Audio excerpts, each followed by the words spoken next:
Hello everyone, I will be doing a presentation today on the basics of Excel and what we've learned in our math. Alright, for our first slide, I'm going to talk about how to add sheets to Excel and how to filter data. So first, adding a sheet is very simple. You go to the bottom of the Excel, next to the active sheet that you have, there'll be a plus sign. You click that, it'll add a sheet, and then you can click on that name, it'll be highlighted, and you can rename it to whatever you want.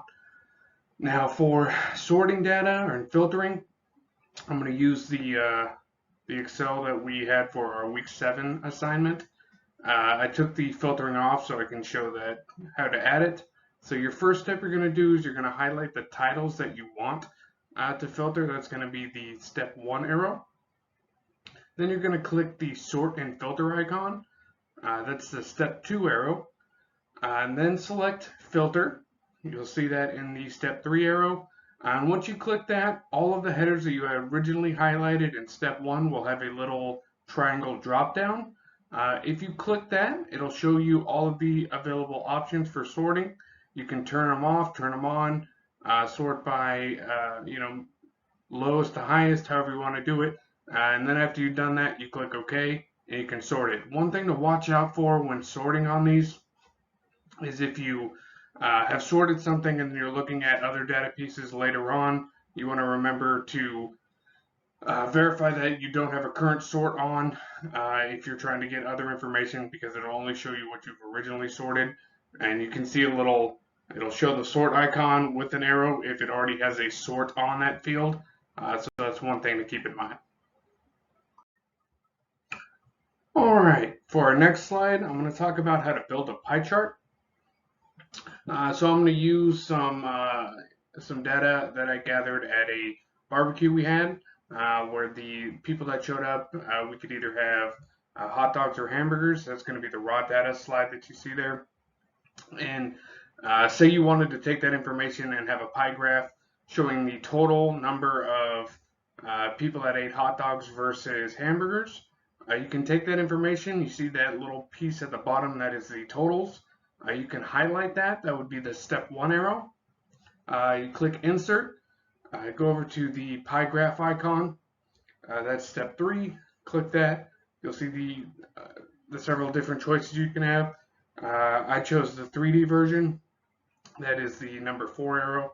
You click that, it will give you the pie graph that you can copy, put in any kind of presentation.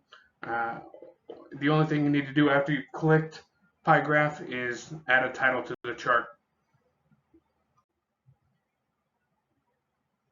All right, for my third slide here, we're going to talk about formulas and functions. I put up top there some of the basic functions that Excel has.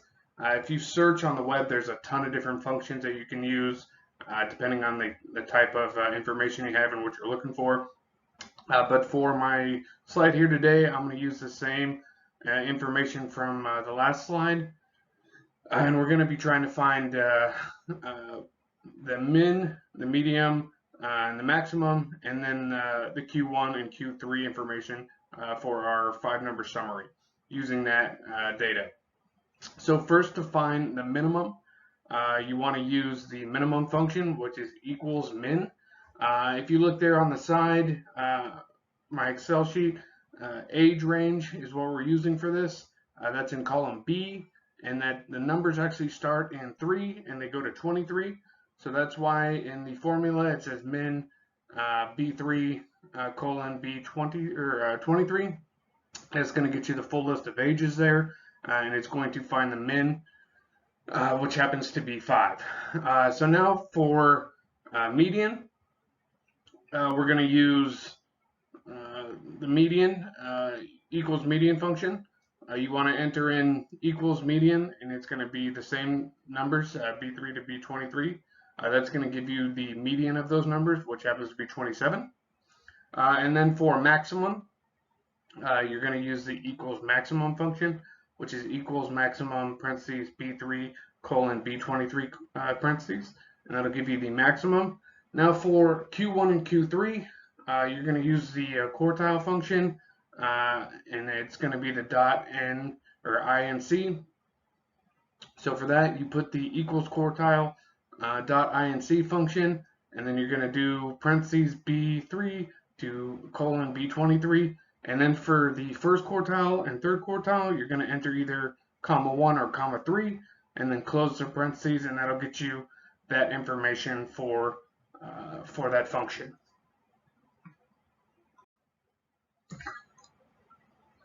All right, for the last slide, we're going to talk about how to create a pivot table. We're just going to talk about creating it. There's a ton of stuff that you can do in pivot tables, so we're not going to get into that. We're just going to talk about the basic creation of it. So we're going to use the same data sheet that I had originally. So what you want to do first is highlight everything that you want to have access to in the pivot table. That's going to be your step 1 there. Step 2, you're going to click the insert. And then you're going to click the pivot table icon, and then step 4 there, you're going to actually click the pivot table. You see there at the bottom, the create pivot table pop-up will show.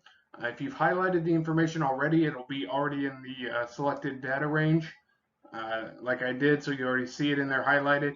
And then you can add it to this workbook or create a new workbook. Click those icons and then click OK. That's step 5. Then it's going to open a new sheet, which is going to be what you see there on the right side of the screen. That is going to be your actual pivot table. And some quick things that you can do there is 6. That's you turn off and on what you want to have eligible and to be shown in the pivot table. And then you can drag and drop those into the filter column, which will filter information. When I was building this one, I clicked pivot table and chart. So you're going to see the pivot table information, and it's also going to auto make you a chart there.